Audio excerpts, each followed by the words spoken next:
ideia, gente, é a gente falar sobre emergência climática e o resumo do 6º relatório do IPCC.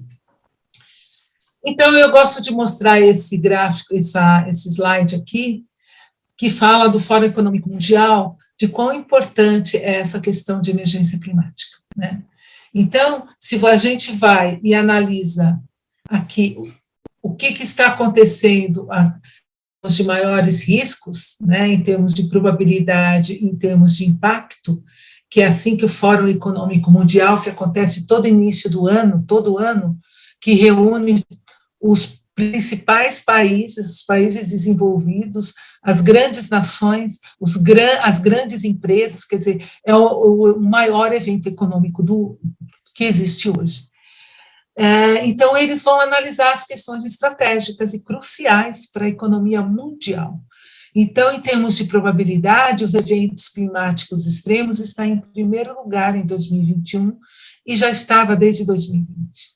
E o segundo risco maior é de fracasso na mitigação, que é a redução e a adaptação às mudanças climáticas, né?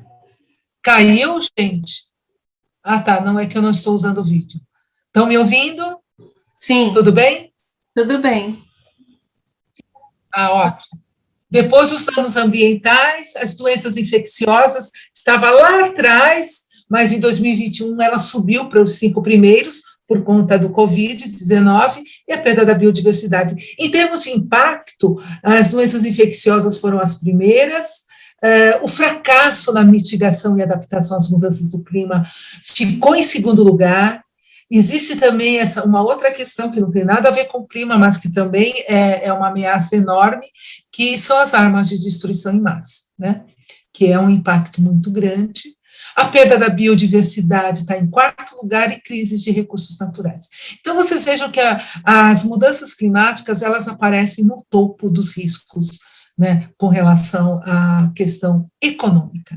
Então, isso é importante porque nós somos técnicos e é muito importante a gente estar falando para os gestores isso, levar essa questão econômica, financeira, que as mudanças climáticas estão lá. Elas estão, e agora com o ESG, a gente já sabe que do ESG, por exemplo, a questão climática é um dos indicadores mais importantes. Olha, e aí o aquecimento global é uma consequência das atividades humanas.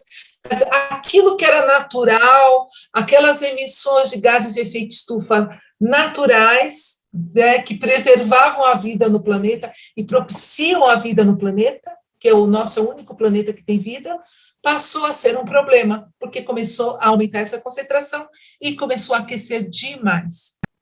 Então, está aqui, vocês que são alunos já conhecem essa figura. Então, aqueles raios do Sol que não conseguem voltar para o universo, eles ficam retidos aqui nesses 15 quilômetros, mais ou menos, de distância da Terra, e está aumentando essa camada e aumentando, consequentemente, a temperatura, tá? Então, era natural e agora já virou antropogênica. As mudanças climáticas estão, o quê? Afetando o planeta de uma forma muito intensa. Então, se eu for comparar os planetas, o planeta Terra está aqui, olha, antes da era industrial, nós tínhamos 300 ppm, que é 0,03% de CO2 ao redor do planeta, que o CO2 era um gás de efeito estufa só natural, né? Só emitido pelas fontes naturais, vulcões, algumas queimas naturais, mas muito pouco. E a temperatura média do planeta era 15 graus. Ideal, é lógico que é a média, porque nas calotas polares você tem, né, temperaturas muito mínimas e em outros lugares muito altas, né?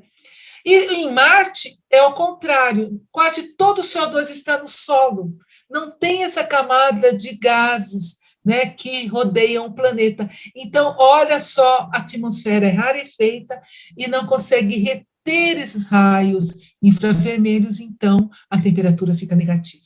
Em Vênus é o oposto, ele já tem essa camada densa, 96% desses gases aqui é CO2, e a temperatura é altíssima, 420 graus. Então, nós somos abençoados por Deus que nós temos aqui uma condição de vida no planeta. Só que nós Hominídeos, né, seres humanos, estamos complicando a nossa situação. Por quê? Olha só, a evolução das emissões de gases de CO2 pós-era industrial. Então, antes da era industrial, mais ou menos 1750, quando começaram a surgir, né, as máquinas a vapor, eram 300 ppm. Hoje, olha, em setembro, agora, faz pouco tempo, mediram, está 413 ppm a emissão, a concentração de CO2. E agora nós temos uma meta até 2100, uma meta que os cientistas do IPCC, que é o Painel Intergovernamental de Mudanças Climáticas, conseguiu simular que para a gente não ter efeitos drásticos no clima, até 2100 a temperatura não pode ultrapassar de 2 graus Celsius, ou seja, a temperatura adicional. A temperatura média é 15, era 15, hoje já está 16 e alguma coisinha, não pode subir mais 1 grau, ou seja, esse gradiente não pode ultrapassar de 2 graus. Né? Então, aqui você tem no CO2 Earth, né? Então, ele fala aqui quanto que a cada ano, né, é o incremento de temperatura em termos de graus Celsius. E aqui à direita tem um gráfico que mostra a curva ascendente do crescimento, né, da concentração de CO2. Nós temos medida desde 1955. É um comparativo mensal. Então, vocês vão nesse site, vocês pegam essas informações. Então, aqui nós temos as fontes. E onde que estão essas fontes antropogênicas, essas atividades humanas? Desde processos industriais, uso de produtos, o tratamento de resíduos, que pode ser ao ar livre, de maneira inadequada ou até em aterros, o uso de transportes queimando gases, né? Queimando combustíveis fósseis, a energia, a produção de energia queimando fósseis, o uso, né, as próprias florestas, se você não cuidar bem, elas emitem mais do que absorvem, a agropecuária emitindo gases de efeito estufa e a mudança do uso do solo, que é um problema muito grande aqui no Brasil, né, com as queimadas e o desmatamento, tá? O que são os gases de efeito estufa? São aqui 7 gases, né? Então, esses 7 gases eu desenhei com tamanhos diferentes, por quê? Porque eles são gases produzidos pelo homem. Ah, Fátima, mas CO2 também é natural. Também é, mas aqui eu estou falando só dos antropogênicos, produzidos nas atividades humanas. O dióxido de carbono é o primeiro, né? Ele é o que menos absorve calor, mas olha só, gente, é o que mais tempo fica na atmosfera. Uma molécula de CO2 emitida por nós, de alguma queima de combustível ou algum outro processo, fica na atmosfera, se não é absorvido pelo mar, pela planta, por uma árvore, ou pelo solo, ele fica mais de 100 anos na atmosfera. Entenderam onde está a grande questão? O metano, ele já tem uma maior capacidade de absorção, 25 vezes maior que o CO2. O óxido nitroso, ele é maior ainda, quase 300 vezes mais poderoso do que o CO2. O CO2 é o gás de efeito estufa de referência. E aí, esse poder de aquecimento se chama potencial de aquecimento global, que é o GWP em inglês, que é o Global Warming Potential. Né? Aqui eu estou falando esses números, isso é uma questão científica, né, técnica, existem alguns horizontes, nós estamos falando um horizonte de 100 anos, tá bom? Então, eles têm esses números aí nesse horizonte.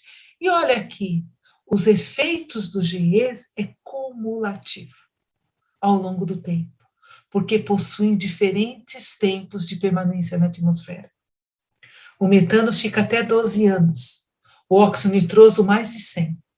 E olha, esses outros aqui nem se preocupem, eles são muito poucos, quase que 2% do total. Então, os mais relevantes são esses 3 primeiros, tá bom? Então, mas só apresentei os 7, não se preocupem com essas formas. Eu posso falar em emissões de CO2, emissões de gases de efeito estufa, que é o correto, gases de efeito estufa, em inglês, greenhouse gas, GHG.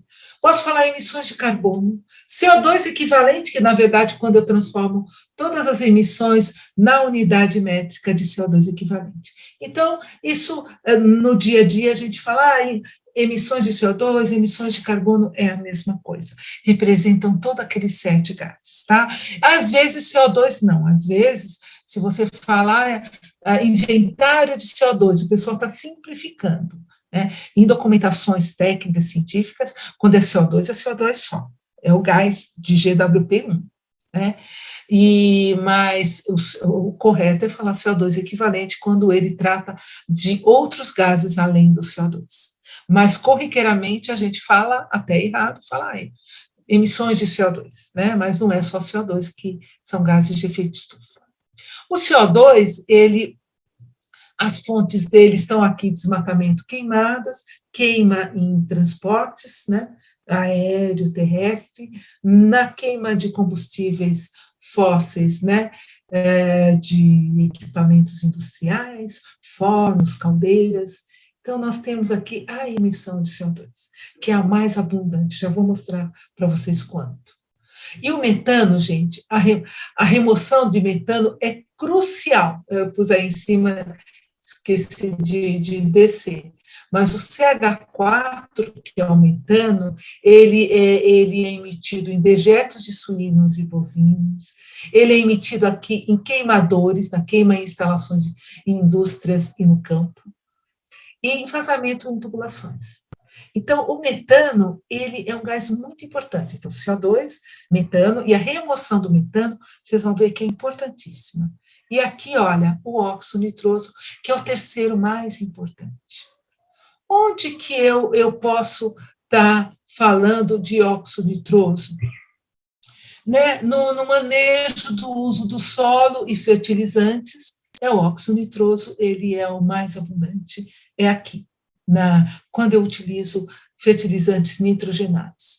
E o HFC também, ele, digamos que seria o quarto mais importante, nós na cidade, porque eles são gases geralmente usados como refrigerantes em ar-condicionado e em refrigeração industrial, em supermercado e na nossa casa também, tá? Então, é o HFC. E onde estão as fontes de emissão do GEs? Tudo bem, pessoal, até agora? Tudo bem? Ah, tá. Então, onde estão as fontes de emissão de GE? Aqui, olha, eu peguei os dados bem recentes, sintam-se privilegiados. Olha aqui esse gráfico à esquerda. 74% é dióxido de carbono, CO2. 17% é metano, 6% é óxido nitroso. Por isso que a gente falou que esses 3 primeiros são os mais relevantes. E 2% são os gases fluorados, que estão aqui, olha, nessa tabelinha, que são HFCs, que eu comentei com vocês, em refrigeração, e aqueles outros, né, com aquelas siglas que não importa, são de processos industriais, e eles têm pequena quantidade. Só que eles são, esses gases fluorados, tem uma observação aqui à direita, eles têm uma relevância devido ao seu potencial de aquecimento global, que o potencial deles é na ordem mais de 1.500, esse SF6 é quase 50.000, maior do que o CO2, então eles são em pequena quantidade, mas em grande potencial de aquecimento. Então, a gente viu que o metano, ele já mostrei, né, é emitido em agropecuária, tratamento de resíduos, queima de gás, e o óxido nitroso também falei sobre, né, agricultura, tratamento de efluentes, queima de combustíveis fósseis e biomassa. Na verdade, vou fazer um parênteses aqui. O dióxido de carbono, metano e óxido nitroso, esses 3 gases são produzidos em toda a queima de combustíveis, tanto combustíveis fósseis como biomassa. O CO2 é o maior em quantidade, mas esses 3 gases são produzidos em qualquer queima, tá?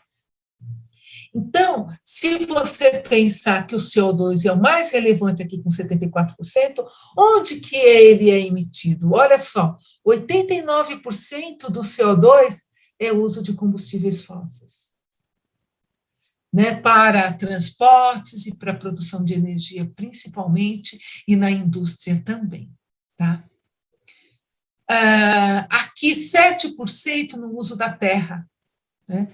O CO2 é a mudança do uso da terra, que são queimadas, que são desmatamentos, né, que é a mudança do uso da terra, e o uso da terra, que é também quando você está fazendo na agricultura e em qualquer mobilização do uso da terra, a mudança do uso da terra, você tem lá os micro-organismos que emitem CO2. E também a parte da floresta, silvicultura, tá? E outros, né, que é mais ou menos 2%, não apareceu aqui. Então, olha a importância do CO2. Então, esses 3 aqui primeiros são os Gs mais relevantes no aquecimento do planeta. CO2, CH4 e N2O. Tá? Quanto nós emitimos? O mundo emitiu 55 bilhões em 2019. Se dividir pela população mundial, dá mais ou menos 7 toneladas de CO2 equivalente por habitante. E o Brasil emitiu quase 2,2 bilhões. Bilhões eles chamam também de gigatoneladas, viu, pessoal?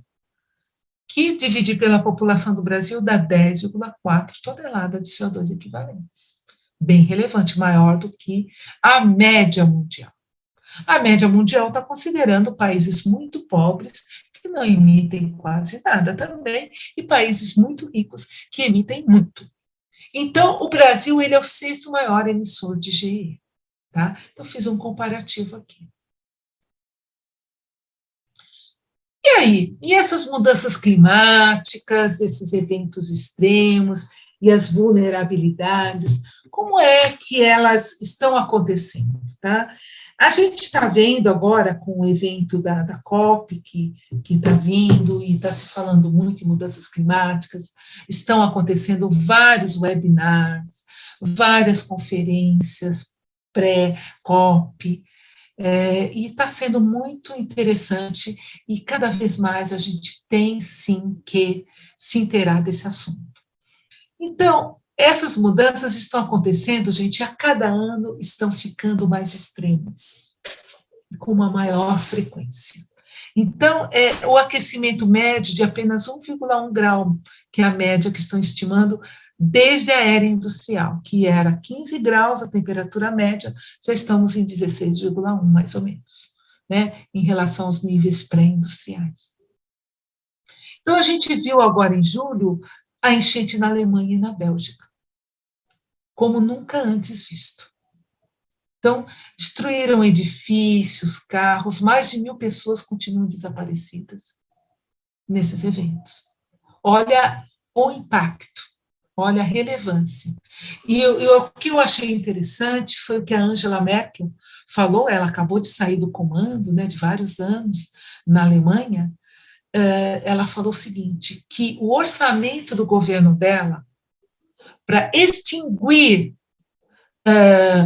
o uso de carvão, que o carvão é um combustível fóssil de alto impacto nas emissões de gás de efeito estufa, seria de 40 bilhões. E olha o que eles estimaram que vão gastar para custear esses eventos extremos que aconteceram, ou seja, para resolver esses problemas de enchente, de quebra de pontes, de viadutos e de casas e de ruas, enfim, consertar o que esse evento extremo nessas enchentes causaram. Então, olha que é muito perto, né? Então, é muito melhor se antecipar e gastar para investir, para evitar o aquecimento global e tornar as cidades mais resilientes do que esperar não fazer nada. Então, ela falou, é muito melhor fazer do que não fazer nada, porque a cada ano vai ficando mais caro consertar os estragos das mudanças climáticas, dos eventos extremos. E eu até pus aqui uma novidade, que é tempestades de areia e de terra no Brasil. Tá? Em setembro, nós tivemos aí uns eventos que já mataram, pelo menos o que eu consegui levantar, 4 vítimas em São Paulo, no estado de São Paulo. Aqui na Sibéria e Rússia, o Ártico perdeu uma área de gelo equivalente ao tamanho da Flórida.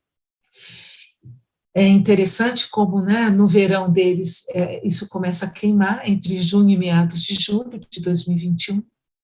Então, foi muito grande essa perda. E aqui na China, a gente teve, agora em 2021, também em julho, centenas de pessoas morreram com essas inundações. Então, assim, não dá mais para a gente esperar mais eventos extremos acontecerem. Vamos ver o que a gente vai fazer. E um problema que aqui a gente não fala muito no Brasil são as migrações, principalmente, não só entre países, dos países pobres para os países do primeiro mundo, como dentro dos países, as migrações internas. Então, cumprir as metas do Acordo de Paris, que está previsto aí, dar uma compensação para os países vulneráveis, os países pobres, e ajudá-los a lidar com a questão do clima, a conter, né, com essa adaptação ao clima, é essencial para proteger os mais vulneráveis. Então, para mobilizar recursos para ações de resiliência, por exemplo, e adaptação. Vamos tornar as cidades, as regiões mais resilientes, fortalecer onde é mais vulnerável e fazer projetos de adaptação. Essa é uma foto dos deslocados da República Democrática do Congo, né, em outubro do ano passado. É muito triste ver isso, mas olha o que a injustiça climática vem dizendo.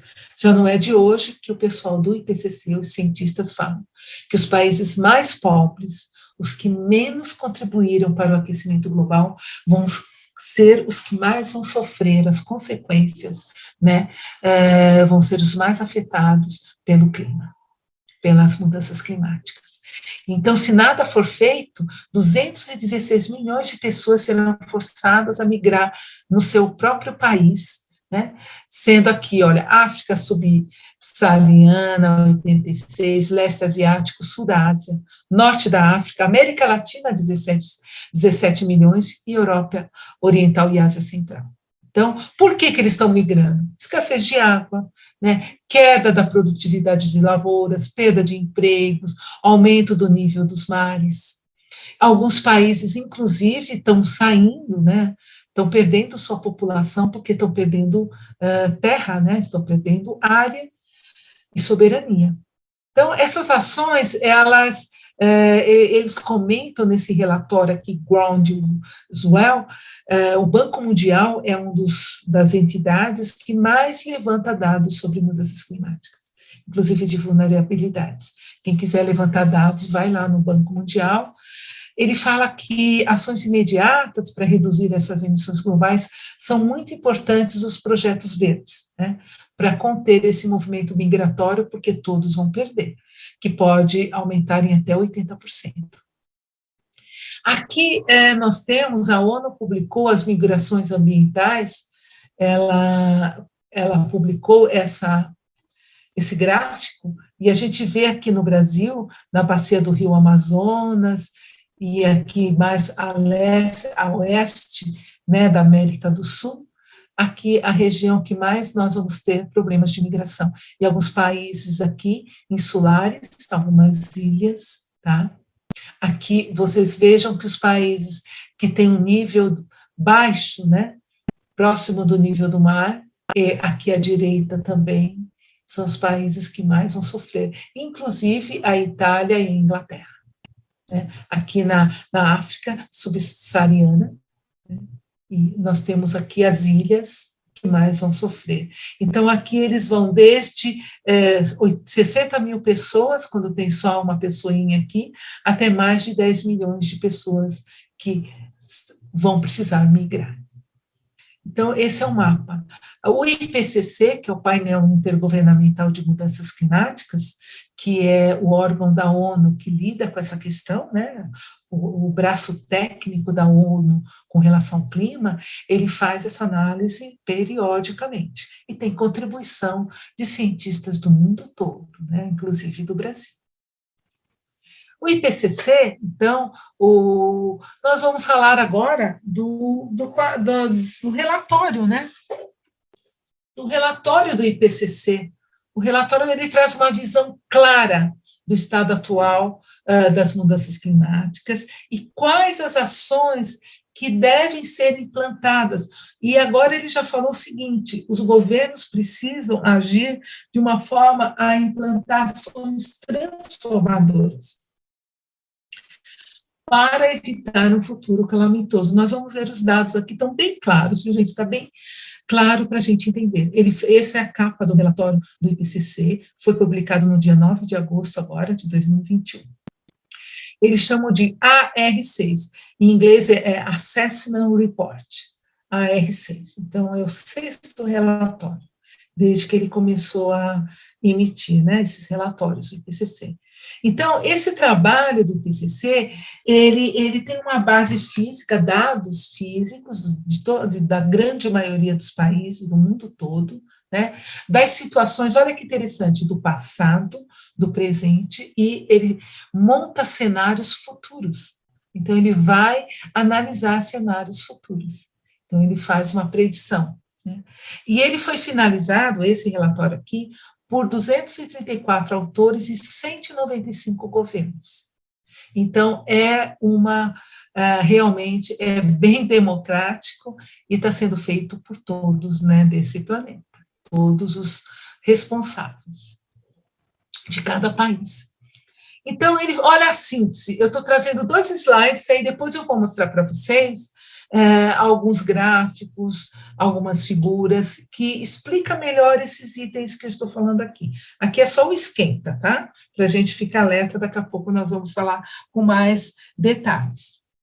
Ele fala o seguinte, 1,5 grau, olha, gente, 1,5 grau é o que os cientistas falam que deveria ser o máximo de elevação da temperatura em relação à era pré-industrial. Quando os cientistas começaram a falar em 2 graus, olha, nós não podemos ir até 2100, então, ou seja, nós vamos aquecer o planeta gradualmente, mas nós já aquecemos 1,1, estamos em 2021 só, faltam 79 anos para 2100, até 2100 nós não podemos elevar de 2 graus.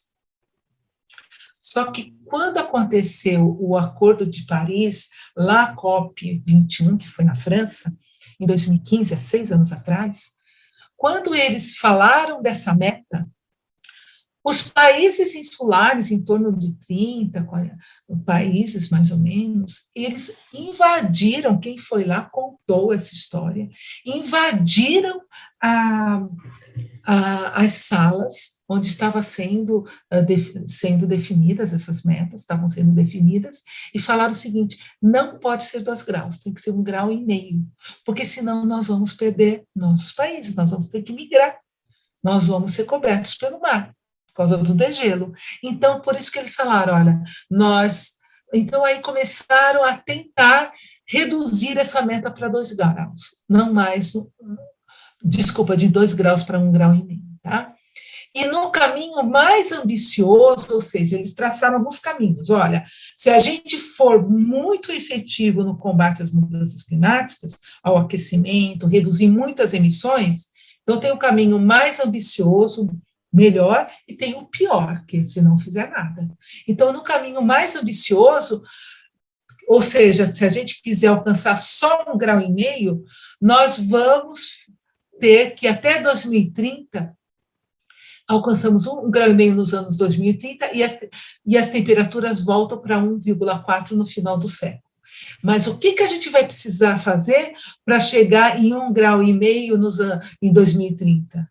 Vamos ver daqui a pouco. Há necessidade de combater outros GEs além do CO2.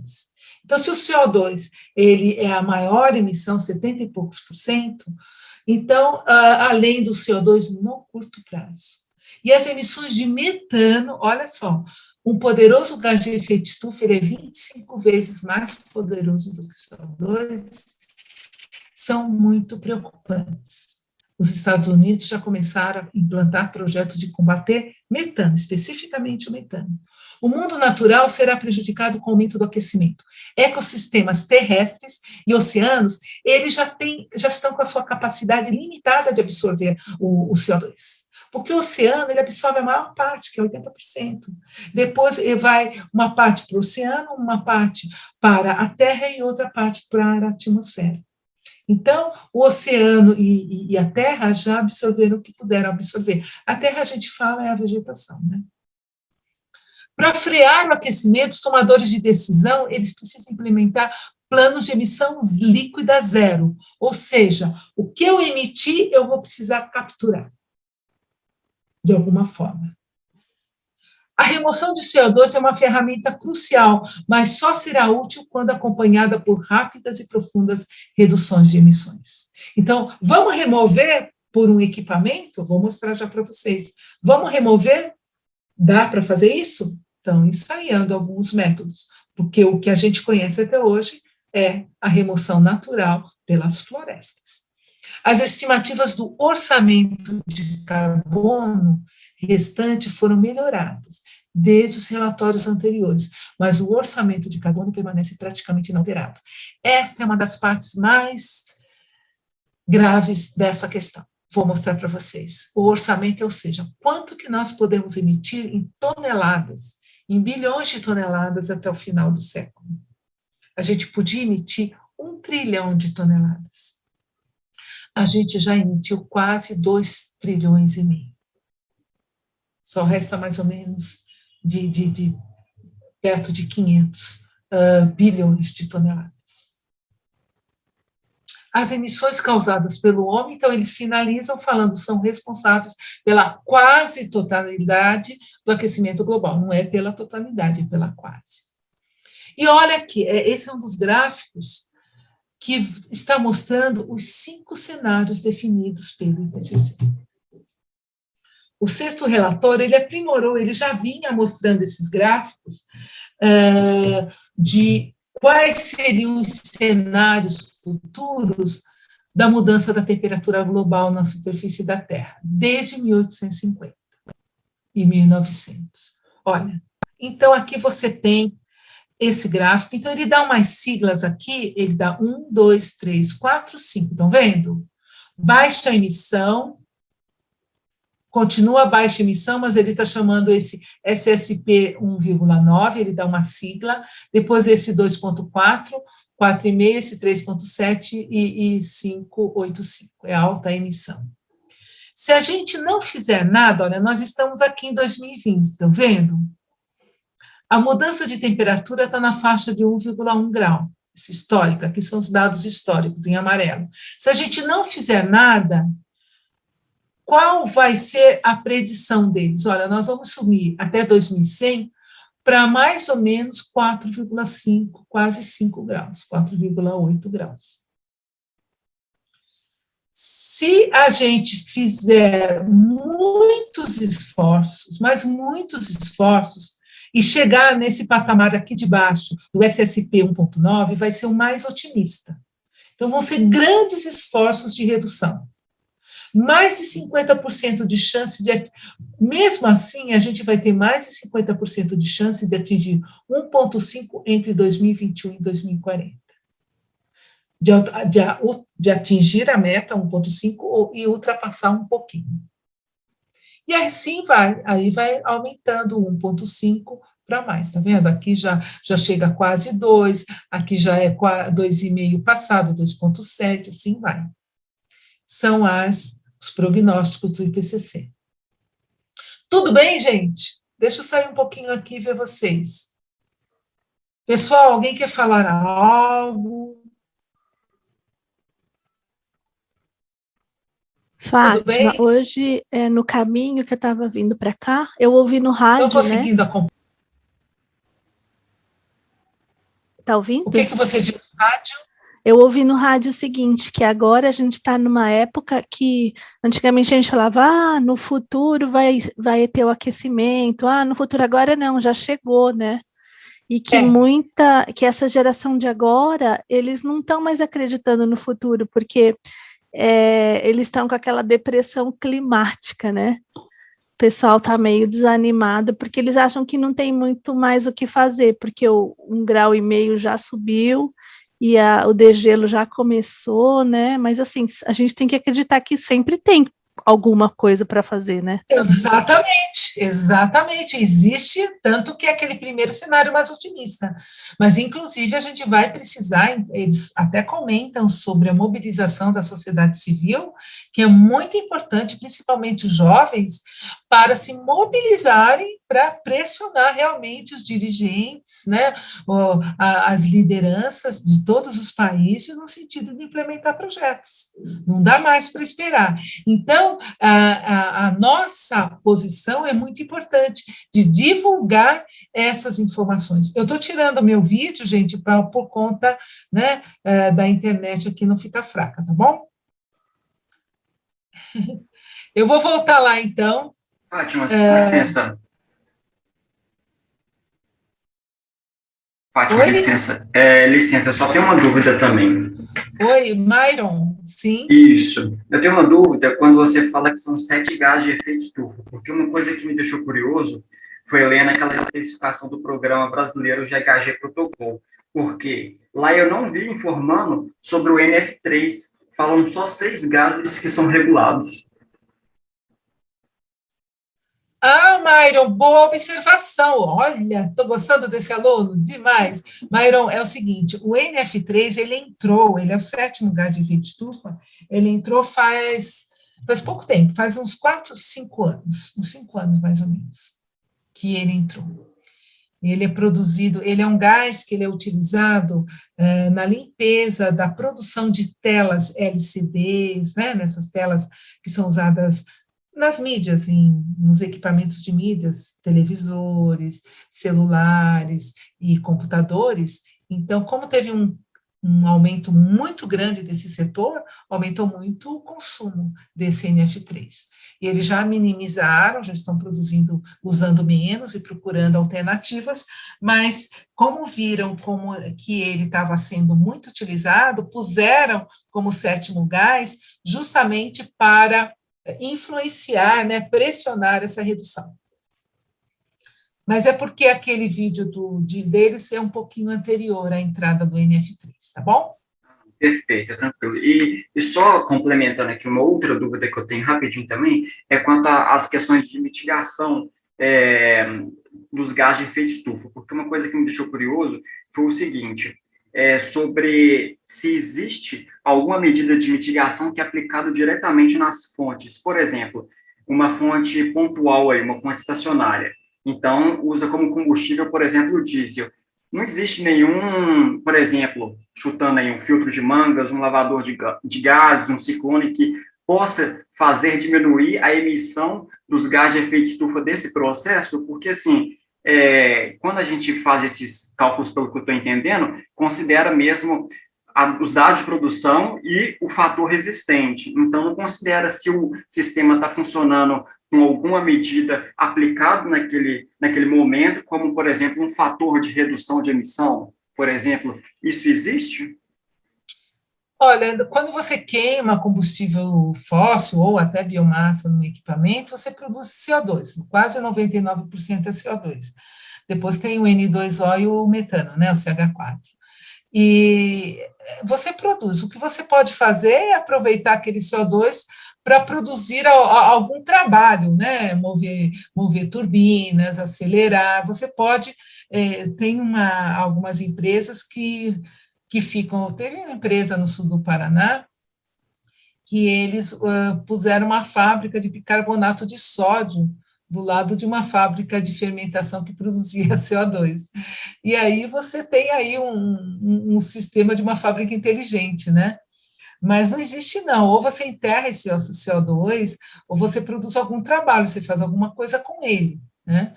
Você produz, você pode estar, porque ele é um gás, você pode produzir o CO2, chamar a uma empresa que fabrica gases, né? Só que aí você precisa limpar esse CO2 para produzir um CO2, por exemplo, para extintor de incêndio, colocar esse CO2 sob pressão, né? Dá para aproveitar. CO2 é uma matéria-prima. Existem algumas empresas na Alemanha, da ThyssenKrupp, por exemplo, eu ouvi falar que ela é alemã, né? A ThyssenKrupp está usando o CO2, estão produzindo até diamante, não é a ThyssenKrupp, diamante, até essa semana saiu uma notícia a partir do CO2, e a ThyssenKrupp está produzindo alguns outros produtos a partir do CO2 que utiliza o carbono e o oxigênio na sua molécula, tá? Então, assim, são inovações. Então, uma das consequências positivas e também necessidades da questão climática é trazer inovação. Então, a Ah, inovação ela vai estar vindo muito rapidamente, sim. porque, né? Então, estão vindo processos inovadores. Depois, se eu puder, eu acesso esse dado aqui, até que eu peguei uma aula de economia circular que fala sobre esse uso do na ThyssenKrupp, na Alemanha. Tati, Oi, Obrigado. de nada. isso. Só complementando, né, alguns outros gases também, por exemplo, a redução do enxofre no combustível, né, foi uma tomada de decisão atendendo também às exigências da IMO, né, que é outro braço da ONU. Eu sou da área marítima, então, reforçando aí o que está sendo dito. E também, né, a capacidade que o mangue tem de absorção, né, 5 vezes maior do que outro. Se a gente preservasse, né, o que a gente tem de natural, já ajudaria bastante também nessa parte de absorção. Então, os oceanos têm realmente uma capacidade muito grande, mas o transporte marítimo é um dos grandes vilões que a gente tem em comparativo com outros modais de transporte. Mas a gente vê um esforço muito grande, tá, de outros setores, né, um pouco que tardio, mas vê essa tendência, né. Inclusive, eles se uniram ao transporte aéreo, né? Eles estão fazendo projetos juntos, né, de biocombustíveis, enfim, eles estão unidos. Teve uma webinar algumas semanas atrás, eu até assisti um pedaço, mas assim, muito interessante. Os mangues, além deles absorverem o CO2, é que está mudando o pH, a temperatura e essa capacidade de absorção, inclusive das florestas, está mudando, gente, porque está mudando o ecossistema. Então, eles também são o grande protetor dos continentes, né? Eles funcionam como, por quê? Eles funcionam como um buffer, né? Eles funcionam como um amortecedor das tempestades. Não é isso? Tá bom, obrigada aí pela participação de vocês. Vamos lá. Então, assim, nós temos esse gráfico, vocês viram 5 cenários. A gente quer lutar para ficarmos nesse cenário aqui mais embaixo. Então, vocês vejam que essa sigla SSP, Shared Socioeconomic Pathway, que é um caminho, né, compartilhado da questão socioeconômica. Então, a gente está falando de gases de efeito estufa, de mudanças climáticas, de aquecimento global, está falando da questão social e da questão ambiental. Não é só da ambiental, a principal porque o planeta vai continuar no mesmo lugar, até pode se regenerar se não tiver mais humanos, né? Mas a gente precisa estar sobrevivendo. Então, o cenário, se o mundo seguir o caminho de baixo carbono, olha, 1,5 graus a gente vai atingir, né? De 2025 a 2044, podemos ficar aqui, mas depois até 2100 cai para 1,4. E aqui vai ser evitado 2 graus, vai ser evitado 3 graus, vai ser evitado 4 graus, que são os outros cenários. E se o mundo seguir o caminho de alto carbono, nós já vamos ter 1,5 graus, desde 2018, já temos em alguns lugares no planeta, né? Que já ultrapassou 2 graus, inclusive, setoriais, regionais. E 2 graus já na década de 30, 3 graus na década de 50 e 4 graus aí na década de 70. Então, depende do que o mundo vai querer, energias renováveis ou continuar com os fósseis. Então, está aqui as notas, né? É o WRI, que é o World Resources Institute, que forneceu essas informações. O que fazer para limitar o aquecimento para 1,5 graus? Olha, eu quero estar no máximo 1,5 grau. Conseguiremos limitar? Sim, se a emissão zero líquido em 2050. Então, nós vamos aqui, olha, tá vendo o gráfico? À direita. Então, esse gráfico, ele está falando da quantidade em bilhões de dióxido de carbono por ano. Então, ele está falando aqui na faixa de 40 em 2015 e 2020, tá vendo? Olha, ele está falando aqui 40 e poucos bilhões, E se a gente seguir esse caminho aqui a partir mais ou menos de 2025, 30, caindo, que é a SSSP1, a gente vai chegar até 1,5 grau. Eles falam que a gente chega até, aqui em 2050, até em 1,1 grau. Desculpe, pessoal. A gente chega até 2030 em 1,1 grau, tá? Mas depois a gente vai e reduz até 2100. Então, a gente não vai poder mais trabalhar em mudanças de pequena escala. As mudanças vão ter que ser transformadoras e rápidas. Ouviram falar da tecnologia disruptiva? É isso. Inovação é disruptiva. É carro elétrico. Não tem como. E como que eu vou carregar as baterias? Inventa outra coisa, ou senão, produção de energia elétrica solar, fotovoltaica e eólica, enfim, renovável. Então, olha, se a gente conseguir isso, chegar no limite de 1,5, que a gente não vai conseguir menos, se conseguirmos conter, nós vamos evitar tudo isso de mortes, 255 mil mortes e 26 milhões de toneladas de perdas de colheitas em todo o mundo. Tudo bem, turma? Mas se a gente não conseguir, nós vamos chegar em 2100, se continuar do jeito que está, com o mesmo modelo econômico de fóssil, em mais de 120 bilhões de toneladas de CO2 emitindo, né? Como é que é o orçamento do carbono que eu falei que eu ia contar para vocês? Para ter uma chance de limitar o aquecimento a 1,5 grau, a quantidade total que podemos emitir, lembra que eu falei que era perto de 500? É 400 gigatoneladas de CO2 equivalente por ano. Gigatonelada é a mesma coisa que bilhões de toneladas. E hoje a emissão, nós estamos falando de emissão líquida global. Hoje, a emissão líquida, gente, é 36,4 gigatoneladas por ano. CO2 equivalente por ano. Aqui é o seguinte, a emissão global, a emissão bruta, ela considera o quê? Ela considera só a emissão. A emissão líquida, ela considera emissão menos a remoção natural, que é pelas florestas e pelo oceano, por exemplo. Ela considera essa remoção. Então, a emissão líquida global, 36,4, nós podemos emitir em 10 anos. Então, nós temos 10 anos se a gente continuar emitindo o mesmo que nós emitimos hoje. Aí nós esgotamos, chegamos naquele 1 trilhão, que só faltam 400 bilhões, ou seja, 0,4 trilhão. Em 10 anos nós vamos esgotar esse orçamento. Tá? E isso é para 1,5 grau.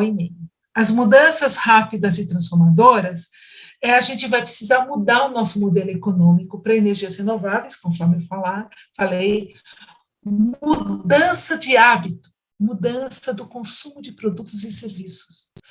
A sociedade vai precisar entender e privilegiar aqueles produtos e serviços de menor intensidade de carbono.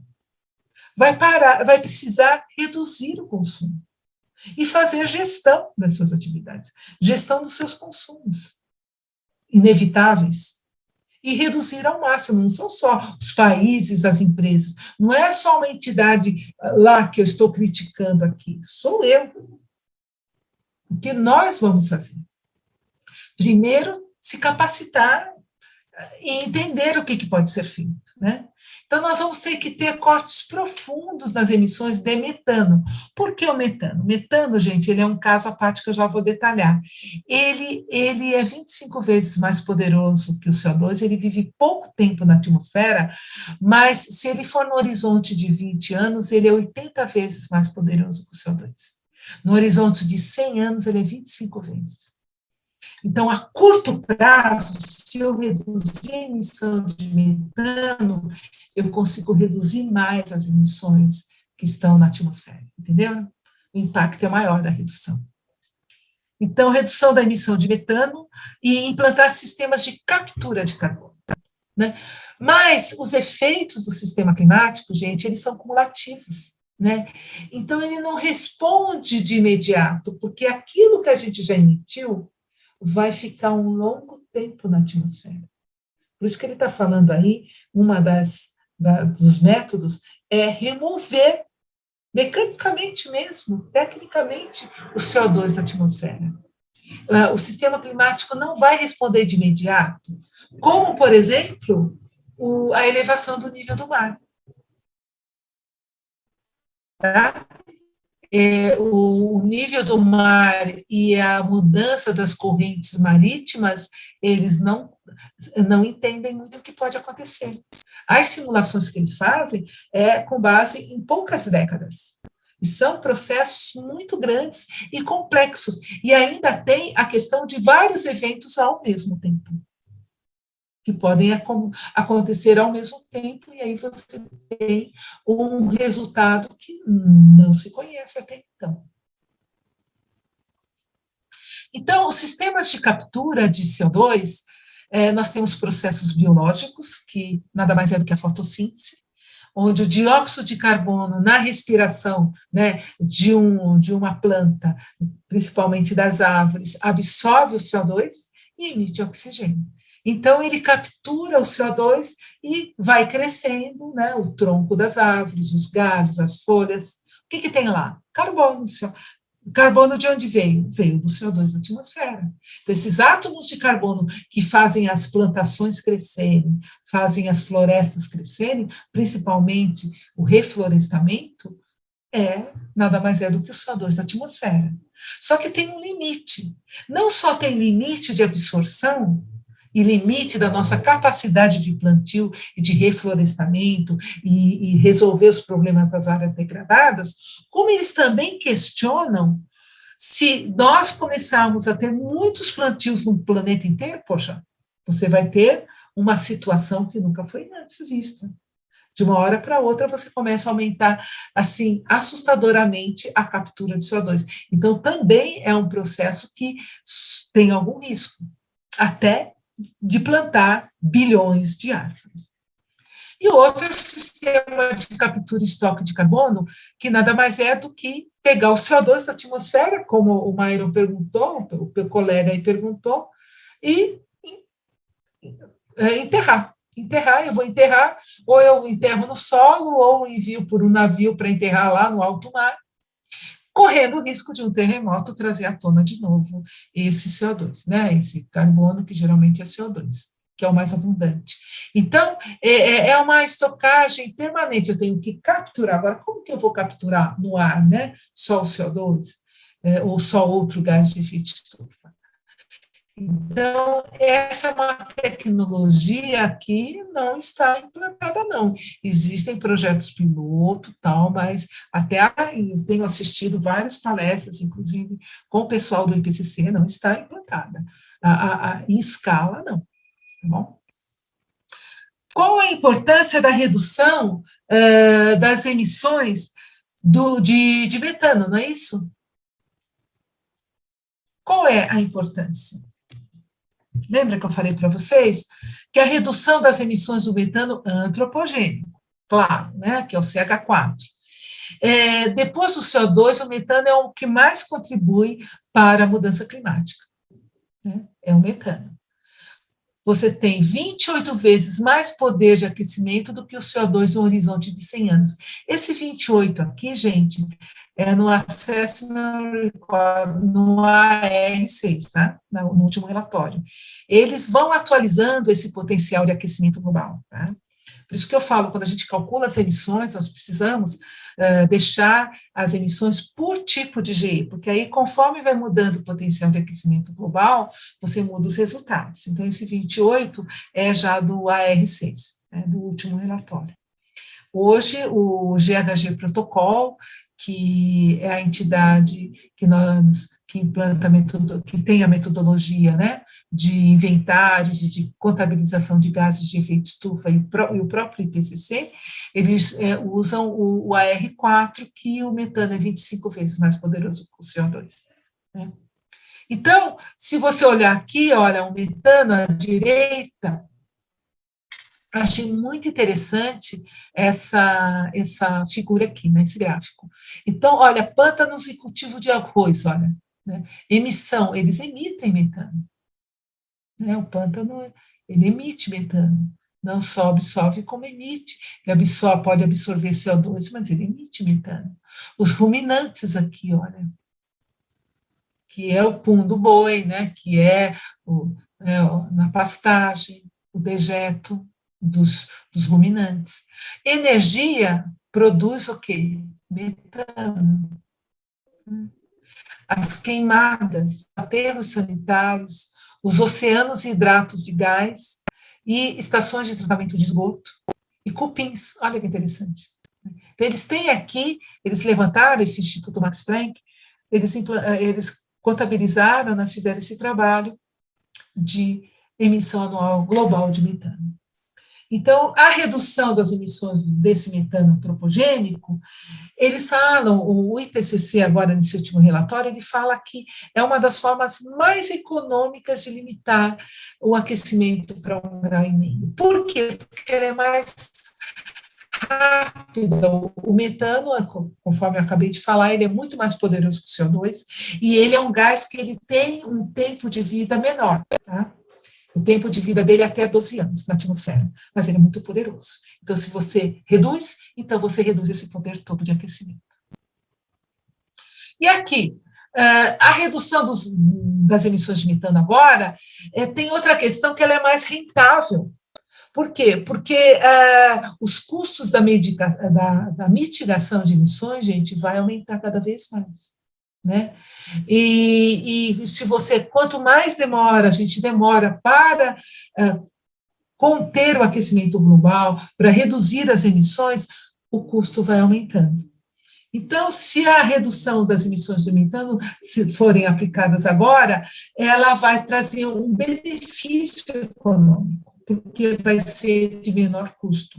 Então, olha o que eles estimam, que vai custar $600 por tonelada de metano para os países desenvolvidos reduzirem as emissões até 2030, né? Principalmente se o metano veio do carvão ou de resíduos, tá?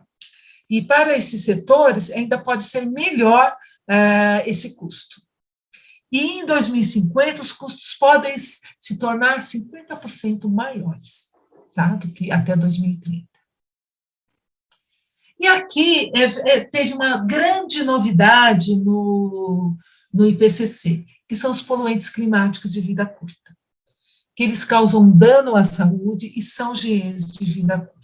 Já há alguns anos, os cientistas vinham sinalizando da contribuição desses gases e desses produtos, né, desses materiais, para o aquecimento global, que é o caso do carvão negro, que é o caso de onde ele vem, que é o caso do carvão negro, do metano, do ozônio troposférico, ou seja, daqui da nossa,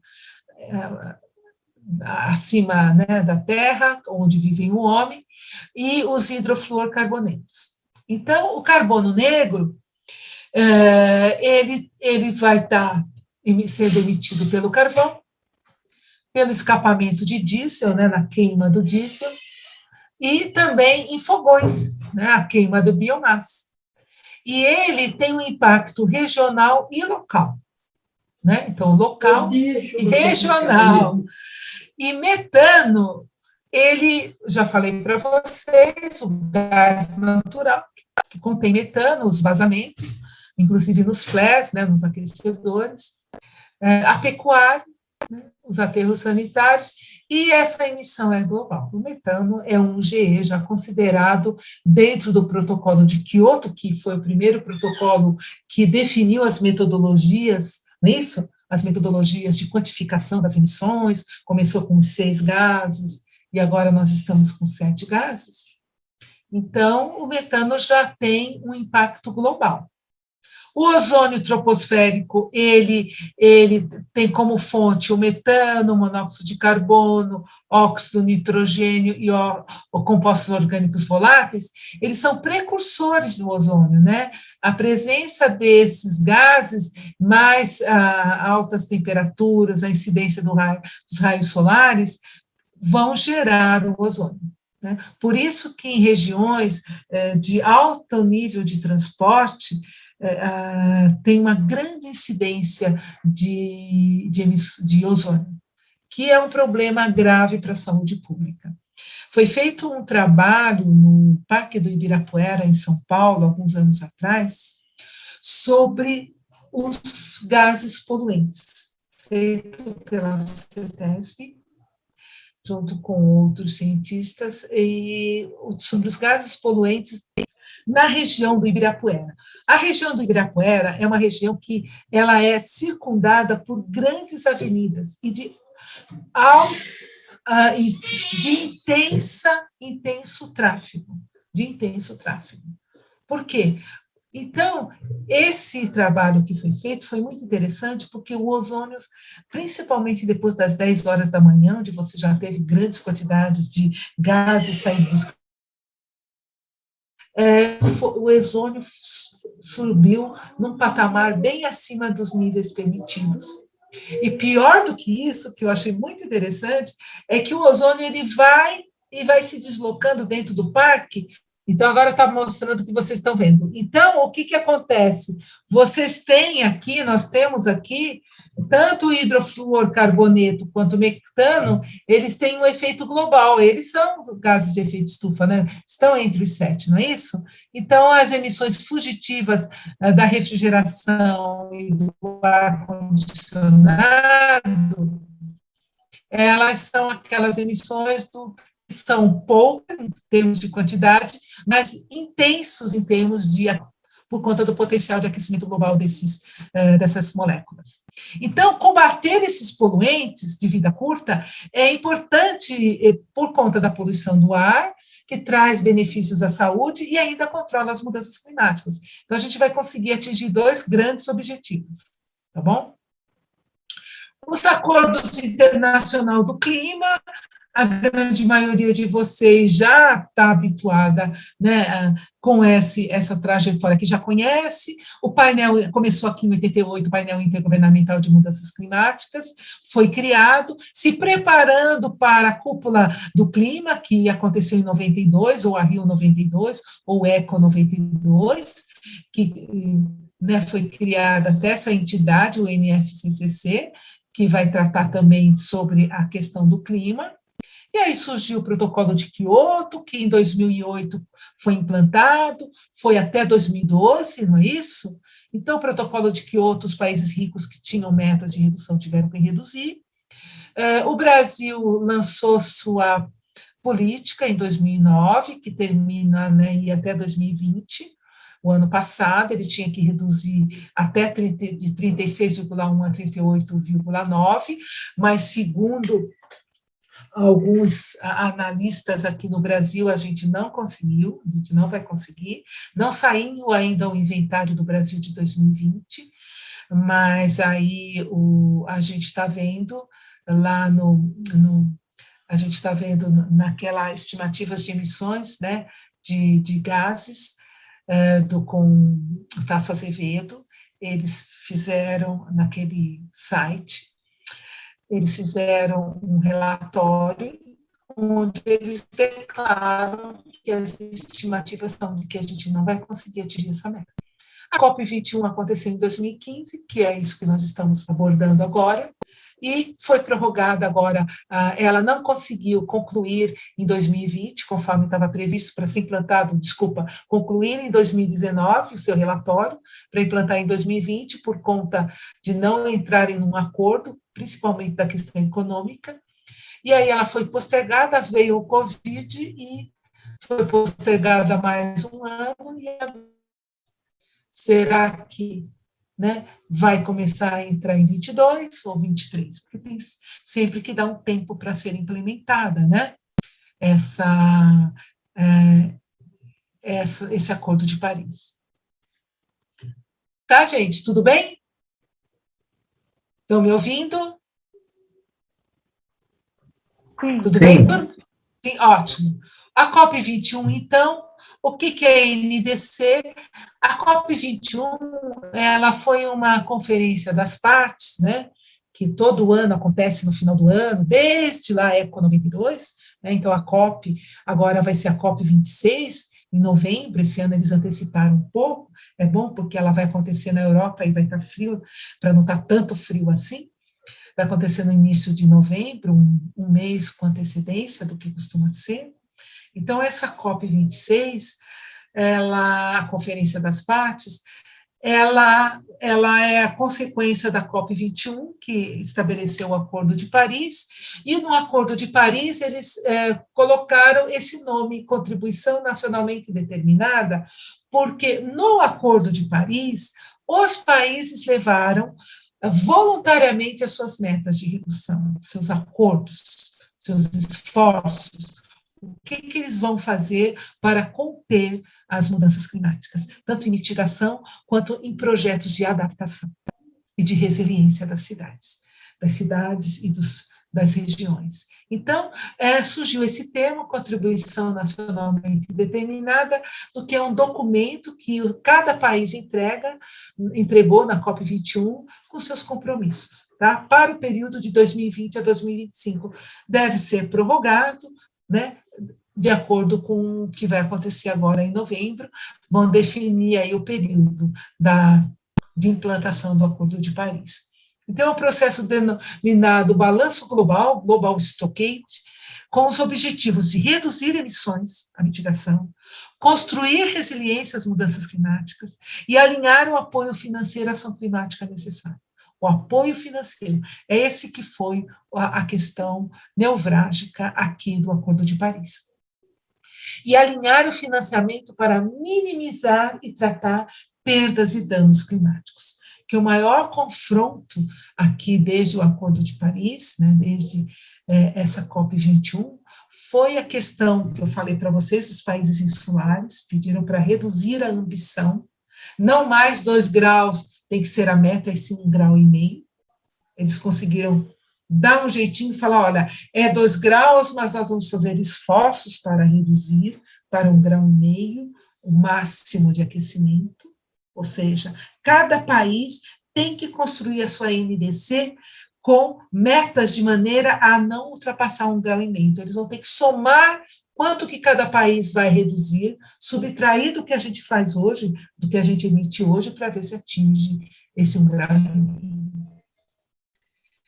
E esse alinhar o financiamento para minimizar e tratar perdas e danos é o seguinte: os países em desenvolvimento, COP21, falaram, olha, nós não começamos a emitir lá em 1800, o nosso país agora que talvez esteja começando a se desenvolver. Então, nós não somos responsáveis. Por que está sendo cobrado de nós agora estabelecer, né, definir essas metas e fazer esses esforços da mesma maneira que os países que hoje estão ricos, graças a tudo isso que puseram de gases de efeito estufa na atmosfera e, inclusive, estão nos prejudicando muito mais. Nós somos muito mais prejudicados por consequências aí dos extremos climáticos do que os países ricos, né? Eu mostrei para vocês no início desse painel, não é isso? Então, os danos climáticos, eles estão, infelizmente, não são justos, eles estão sendo maiores em países mais vulneráveis, mais pobres, e que quase não colaboraram com o aquecimento global. Então, o que a gente pode falar? Que os compromissos nacionais são as NDCs, o período, já falei para vocês, foi prorrogado por pelo menos 2 anos devido à pandemia, que o máximo é 2 graus, mas com relação a limitar o aumento de temperatura, mas com esforços para não ultrapassar 1,5 grau, e que a NDC, ela contempla a mitigação, adaptação e esse alinhamento, tá? De perdas e danos. E agora, qual que é a meta do Brasil? A meta do Brasil é, até 2025, reduzir 37%, segundo, né, com base no ano 2005, quanto a gente emite no ano 2005, nós vamos reduzir até 2025 37%, e com esforços, aqui é mais voluntário, indicativa, de reduzir 43% até 2030. E interessante que cabe ressaltar aqui, é que o Brasil mudou a estratégia e de uma maneira positiva. Ele falou o seguinte: a nossa redução vai estar baseada em emissões líquidas, ou seja, eu vou descontar o que eu removo nas unidades de conservação, nas terras indígenas e em florestas manejadas. Tá? Então, vão ser emissões líquidas e não brutas. Então, vai ver quanto que emite em todo o país das fontes antropogênicas e descontar o que toda essa parte florestal captura de CO2, né? E o Brasil também fala o seguinte, que ele vai utilizar mecanismos de mercado, que nos moldes do MDL, com algumas adaptações de acordo, né, conforme o Acordo de Paris. O MDL é um mecanismo de desenvolvimento limpo, que foi o projeto que foi implantado junto com o Protocolo de Quioto, que aconteceu entre 2008 e 2012. E o Brasil sediou esses projetos, ou seja, o Brasil não tinha meta de redução naquela época, mas ele cedeu o país para países que tinham meta virem ao Brasil reduzir, implantarem projetos de mitigação, por exemplo, construir biodigestores para fazendas de suínos, o aterro sanitário, aproveitar, fazer aterros sanitários que capture o CO2 e o metano e possa produzir energia e evitar de mandar esse metano para a atmosfera. Então, são projetos que teve um financiamento considerável, que os países desenvolvidos como França, Canadá, Austrália, vários da Europa, Inglaterra, Japão, vieram para o Brasil, implantaram projetos e, dependendo de quanto mitigaram nesses projetos, reduziram de emissões aqui no Brasil, uma parte eles descontavam na meta que eles tinham que implantar no país deles. Então, o Brasil sediou. Então, o Brasil está querendo usar essa mesma forma novamente. E financiamento à transição de uma economia de baixo carbono. Então, ele está falando que ele está precisando, estava sugerindo mecanismos de mercado, ou seja, mercado de carbono. E aqui, gente, eu termino, porque agora começa a COP26. Como é que nós vamos estar na COP26? Né? Como que o Brasil vai se posicionar? O Brasil revisou as metas que tinham que ser revisadas, né? O Acordo de Paris definia a revisão das metas em 2020, a cada 5 anos. Então, ano passado, né, 2015 e 2020, tiveram que revisar, e o Brasil revisou quase nada as suas metas, praticamente não revisou, então teve grandes críticas, né, porque vários países aumentaram a ambição, ou seja, se a meta era 30, eles, eu vou reduzir 35, tipo assim, né, aumentaram, né, a sua ambição de redução, e a gente está falando aí que nós estamos nos preparando para ir para a COP26. O Brasil tem suas delegações que vão fisicamente, mas vai acontecer muitos eventos online. E nós vamos conversar sobre isso, quais os tópicos mais relevantes que vão ser abordados na COP26. Nós vamos falar agora, a Jaque falou que é dia 18, eu errei aqui, é dia 18, eu tinha sugerido dia 22, mas vai ser dia 18, tá? Que vai ser uma segunda-feira, assim, essa segunda a outra, que eu vou estar aqui de novo, eu espero que vocês possam vir, tá? Vocês possam vir, e eu espero que vocês, eu não sei se eu consigo abrir meu vídeo, como é que está a internet agora, tá? Parece que está boa. E então eu espero que vocês consigam vir e a gente consiga conversar novamente, né? Tchau, Priscila, obrigada pela participação. A Priscila precisou sair. Então, a ideia é realmente a gente estar conversando aí no dia 18. Alguém gostaria de fazer algum comentário? Fátima. A gente tem... Fátima, está me escutando? Oi? Sim, agora eu estou te ouvindo. Eu tirei meu vídeo para ouvir melhor você. Oi, Michel, pode falar. Oi, Michel, pode falar. Oi, boa noite a todos. É Michel que está falando, né? Eu queria só ressaltar 3 pontos sobre o que você falou hoje. Uma é sobre esse mercado de crédito de carbono, né? É que nem você pegar um copo de vidro, quebrar e depois querer colar ele com superbond. Eu acho que a questão toda é você evitar quebrar o copo e não quebrar e depois colar. Quer dizer, eles querem que você pague por uma coisa que já aconteceu. principalmente os países europeus, os países mais desenvolvidos, que são os principais causadores de tudo isso que aconteceu. Outro ponto que eu vejo muito pouco se falar é sobre greenwashing, né, que é essa maquiagem de algumas empresas ou instituições em relação à poluição, né, e eles dizem ser green, quer dizer, verdes, que tem produtos verdes, botam a cor até verde em alguns casos, e, no fundo, eles despejam toda aquela parte plástica ou outros resíduos no mar ou em outros lugares. Quer dizer, não são verdes de verdade, não são green, né? E eu acho que deve se ressaltar um pouco isso. Não vejo por que não se fala nisso. Tem muita empresa, se você for verificar e pesquisar, muita empresa que se diz verde e, na verdade, está maquiando, não é verde. E o terceiro ponto que eu queria falar é que nem tudo que se diz que é verde, né? Por exemplo, as fazendas eólicas e as de fotovoltaica, né? Por exemplo, as fazendas eólicas, as hélices, elas são feitas esqueci agora o nome, de fibra de... meu Deus, esqueci agora. Esqueci o nome, mas de qualquer forma, então, é um material que você tem, depois eles destroem, se você for pesquisar, eles destroem aquilo tudo quando eles têm que renovar a hélice, né?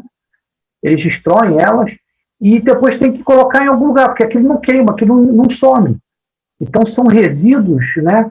Pós-utilização, depois de 10 anos de utilização, alguma coisa assim, não tem onde colocar. E a mesma coisa acontece com as fazendas solares também. Aquele equipamento se torna obsoleto e eles têm que trocar e modernizar, e aquele material não é uma coisa que você bota fogo e some, entendeu? Então, só ressaltar esses 3 pontos mesmo. Obrigado. Tá, obrigada, Miguel, pela sua participação, viu? Miguel, do primeiro ponto que você falou do mercado de carbono, o mercado de carbono, a gente vai falar mais na semana que vem, tá? Quando você falou que emitiu e vai, é como um copo de cristal que a gente tenta consertar, mais pela crítica, inclusive vários cientistas são contra você compensar as emissões com reflorestamento, com essa parte de florestas, porque só compensar. Então, vai ter que realmente provar que está reduzindo as emissões e compensar de uma forma efetiva, ou seja, vamos compensar num projeto que vai deslocar combustível fóssil, né? Não é só em florestas. Então, eles estão falando que a compensação em florestas é meio assim, né? Emite lá e depois compensa aqui e continua emitindo. Então, nesse sentido que o Michel falou, a gente vai abordar o tema no dia 18, tá? Nós vamos falar sobre isso. Agora, com relação ao greenwashing e essa questão toda que tem a ver também com a economia circular, inclusive até o pessoal... Eles estão falando muito na questão climática e estão falando muito em economia circular, ou seja, a gente vai precisar sim começar a se preocupar com a forma de produzir, com a forma de fazer as coisas e de fazer serviços e produtos. Então, o greenwashing, estão colocando uma lente no greenwashing, sabe quem? Os agentes financeiros, com ESG, principalmente, né, com esses indicadores socioambientais, eles estão colocando uma lente bem grande, e com relação à questão climática, quando nós tivermos implantado aí a precificação de carbono, que nós vamos falar agora dia 18, a precificação de carbono vai requerer, eles já estão discutindo, eu vou falar isso no dia 18, já estão discutindo o quê? Estão discutindo o seguinte: olha, nós temos que melhorar esses dados, aumentar a confiabilidade desses dados, ter registro desses dados, ter verificação externa de todos esses dados, e melhorar e padronizar esses sistemas. Então, nós vamos ter uma grande revolução, sim, e eles comentam, inclusive, sobre essa questão de greenwashing. Olha aí, quando eu falei do metano, que tem um diferencial de emissão, ele é um potencial poluidor, um potencial gás de efeito estufa. Então, quando eu emito o meu resultado, né, das emissões da empresa, das atividades em CO2 equivalente, eu tenho que emitir por tipo de gás também. Entenderam? Então, assim, eles vão entrar muito mais no detalhe e as empresas vão precisar implantar o MRV, que é o monitoramento, relato e verificação. Ou seja, vamos ter que ter um sistema à distância, de monitoramento à distância, um sistema online de quantificação das emissões, de redução das emissões, que esforço cada empresa fez, demonstrado de forma muito assertiva, de forma muito clara, com muita transparência. Tá? Então, assim, realmente, fibra de vidro, né? Exatamente, fibra de vidro é complicadíssimo. Eu estou vendo aqui que o Michel escreveu. Mas é isso, gente. Então, eu consegui, eu acho que terminar dentro do que eu queria, em termos de conteúdo. Se alguém tiver alguma informação, alguma coisa a ressaltar importante, ainda tem uns 2 minutinhos, a gente pode falar.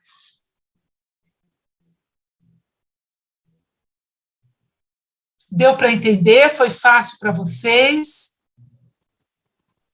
Tudo muito bom, professora, muito bom. Muito obrigada, muito obrigada. Obrigada a vocês. Foi de fácil entendimento? Sim, bem fácil, professora. Muito bom, gostei demais. Que bom, a ideia era essa mesmo. Tá. Então, gente, muito obrigada pela... Vamos ver se eu consigo aparecer aqui um pouquinho. Muito obrigada pela presença de vocês, pelo prestígio de vocês, e vamos nos vendo. Tragam mais gente para a próxima live, tá bom? Tudo de bom para vocês. Tchau.